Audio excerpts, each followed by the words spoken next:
everyone, I'm Allison and I'm from Better Half Reviews, but this is Solo Half and we are talking about Paladins of the West Kingdom. It is by Shem Phillips and S.J. MacDonald. The art is by Lamiko and it's published by Garfield Games and Renegade Game Studios. So if you're watching this and you don't know how to play Paladins, go check out our review of Paladins. It'll be in the iCard up above. So let's get to it and take a look at Solo Paladins. Alright, for the solo setup, your board is exactly the same. However, you're going to set up a second board for the AI player. When you're playing the solo game, the AI player will get a scheme deck with different cards that provide different actions for them to do throughout the rounds. When you're setting up the game, you'll notice that they don't have a spot for the workshops. So you'll pick out 3 cards for a standard game and reveal those, and they put their workshops wherever these correlate to. So they will get a workshop at Convert, Absolve, and Commission.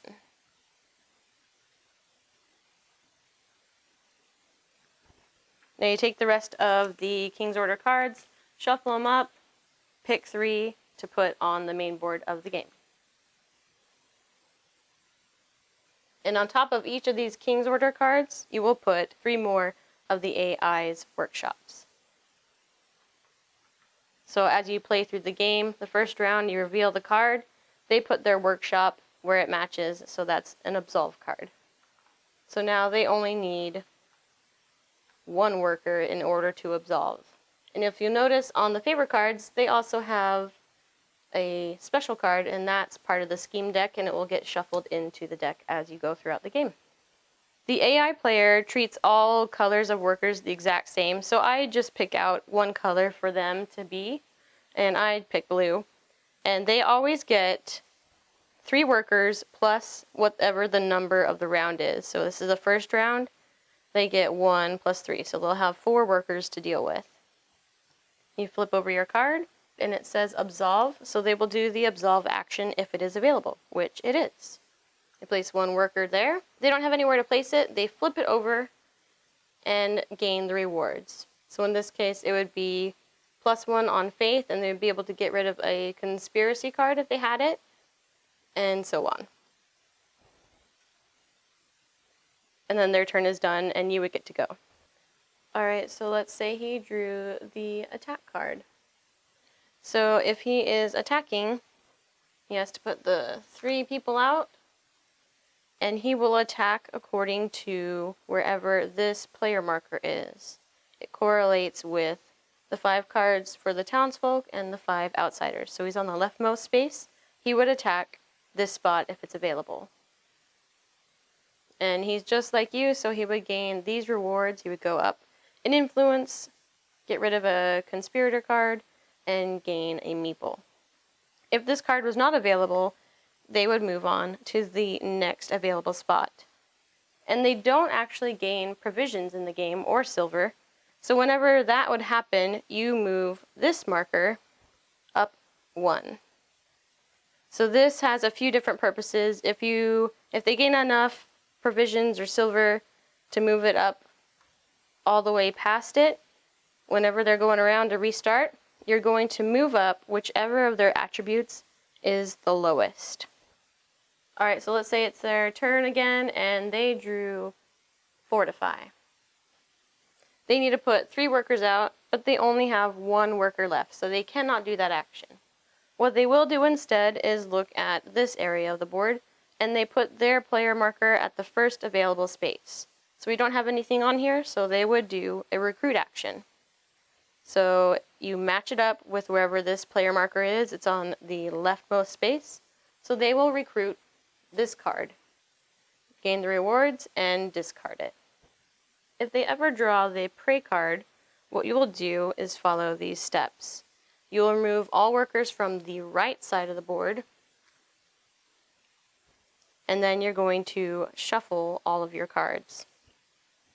The other 2 cards in their deck that I want to talk about are the King's Favor and King's Order cards. If they reveal a King's Favor card, then they get to put their meeple up on the King's Favor spot that is available. So you gotta watch out, they will take up those spots as you play the game. And then there's also the King's Order card, which can help them place down more workshops. Just like in the regular game, if they're out of workers, they are done for the round. If you still have workers left, you can keep going, and vice versa. So the garrison and commission actions are a little bit different. They have certain orders that they are required to go through.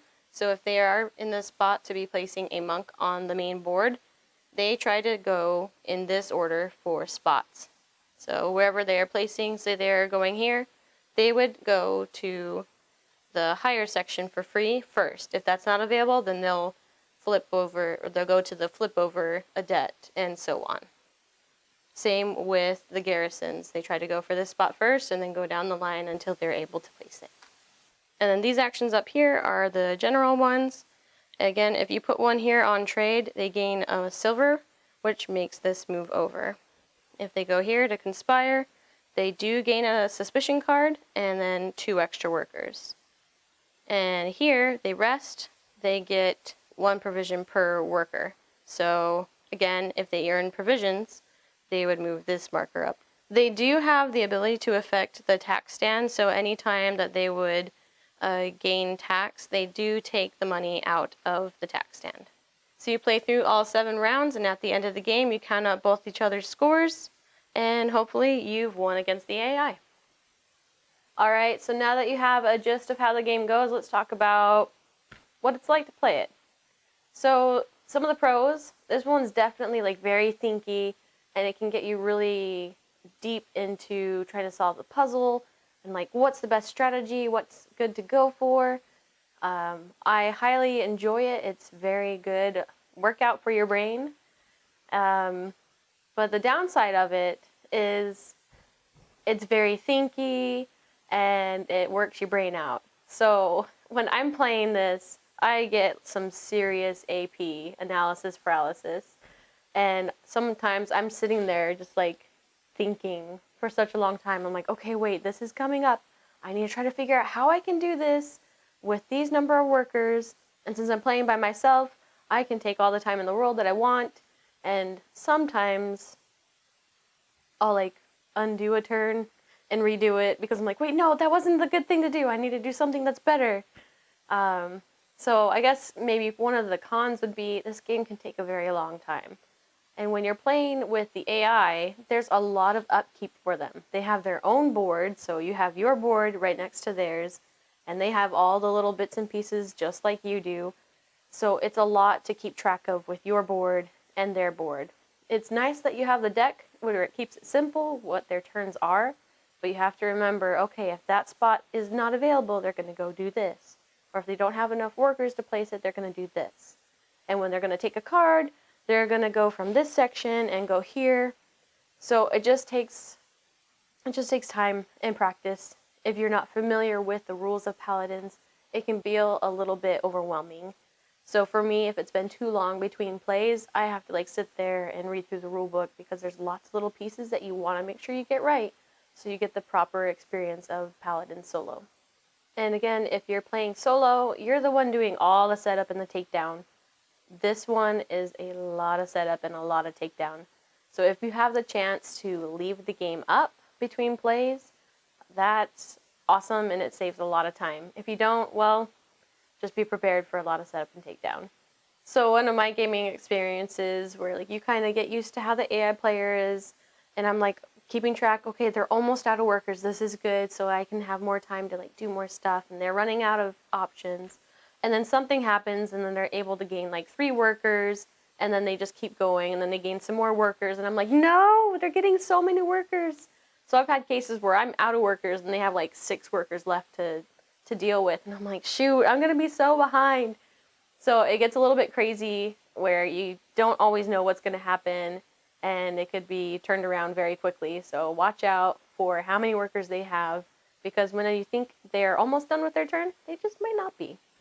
So I definitely do recommend Paladin solo. It is a fantastic solo experience for the more experienced gamer. So if you're looking for a step up from Architect solo, this one is definitely more of a challenge and will get your brain working. Drawbacks, yes, its setup is a long time and takedowns a long time.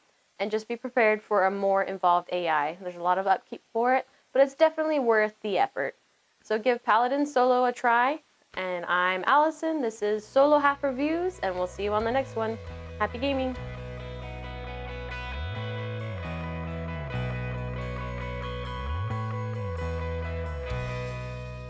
I don't know. Probs. It's very meow. Nah. I don't know what I'm doing with my life. Meow.